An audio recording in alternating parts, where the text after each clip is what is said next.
Hey everyone, welcome back, and this is my review of Sailor Moon Crystal. I know I still have some others from yesterday to review, but I'm trying to get these out of the way here, okay? So anyways, yes, Sailor Moon Crystal, episode 10. First off, I have heard that there's actually an article somewhere on the internet that talks about a season 2 of the series, once the series is finished, which the series is going to last a year, but I'll try to find that article, and if I can, then I will post an anime news video about it, okay? Which that'd be really amazing because I didn't know that I didn't think they were gonna go past the first arc of the story in this retelling, but apparently they are. Supposedly is, and if they are, it's really cool. Okay. So, anyways, back to this episode though. Holy plot twists. Two major plot twists that we got in this episode. First off, a theory I actually did have a while ago. Actually, three. First one's a theory I did have a while ago. I don't remember if I mentioned it in a video or not, though. But it's basically where these four kings who work for Queen Beryl, during their previous life, they were actually knights that worked under Prince Eddie O'Meon, or whatever the fuck his name is, goddammit. Okay, so that's actually really interesting, and I'm not sure if they died and were reincarnated and Queen Beryl brainwashed them, or if they were just defeated by Queen Beryl and she brainwashed them, but either way, that's very interesting, and they actually do briefly get their memories back in this episode, but Queen Beryl, and they try to defeat Queen Beryl, but she obviously defeats them, because obviously the Sailor Guardians are going to have to defeat Queen Beryl, you know. And she basically brainwashes them again. We also learn that the other Sailor Guardians were actually each in love with them. Now, this is not a theory that I had, in the past. And this is not a theory that I had before. However, it does make perfect sense, though, if you really think about it. Okay, because think about it, okay? Usagi, Sailor Moon, was in love with the prince in the past, okay?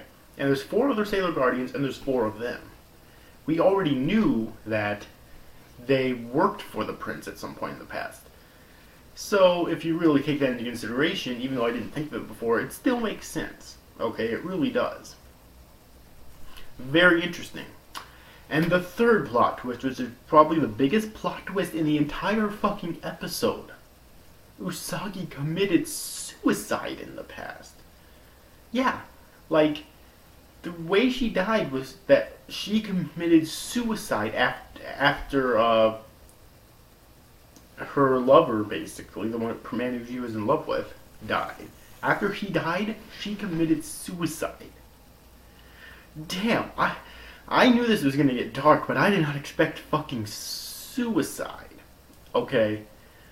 And then again, this is by the same mangaka who writes... Or no, this is by the wife of the mangaka who writes Hunter x Hunter, right? This is by Togashi's wife, like the manga was. So I shouldn't be too surprised. And I knew it was going to get dark, but I did not expect suicide. Okay. So 3 major plot twists in this episode that were really fucking cool. Also, we did learn the tragic past of the Moon Kingdom. And kind of like the gist of how it fell and was destroyed, okay? I believe it's in that flashback that we also learned that Usagi committed suicide. Okay? Like, she completely fucking offed herself, which I did not expect at all. Alright. One question, though, we still didn't get answered, I don't think, is how exactly the Sailor Guardians and Mamoru, and possibly the 4 knights that worked for Mamoru in the past, were all revived and resurrected. Okay, I still don't think that we've actually learned that yet. And that's an important question that needs to be answered later on in the series, I'm pretty sure. But until then, though, this episode I thought overall was a really good episode, okay? Like always. The plot twists are so fucking strong here. If you're the type of person who loves plot twists in an episode, then you'll love this episode.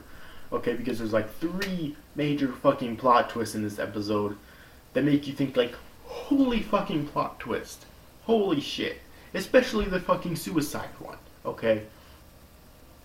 Seriously. The animation is pretty good. in general, but it's a fucking masterpiece of animation if you consider that this is Toei that's doing it. If you compare it to other things that Toei is doing, such as right now with World Trigger, you know, if you compare it to its other works, then it's actually a masterpiece of animation. Then again, I would kind of hope so, because they have 2 weeks to do every single fucking episode, okay? So if they have 2 weeks to do every single fucking episode, then it better look fucking good, okay? Just saying. And just overall, the music was really amazing as always.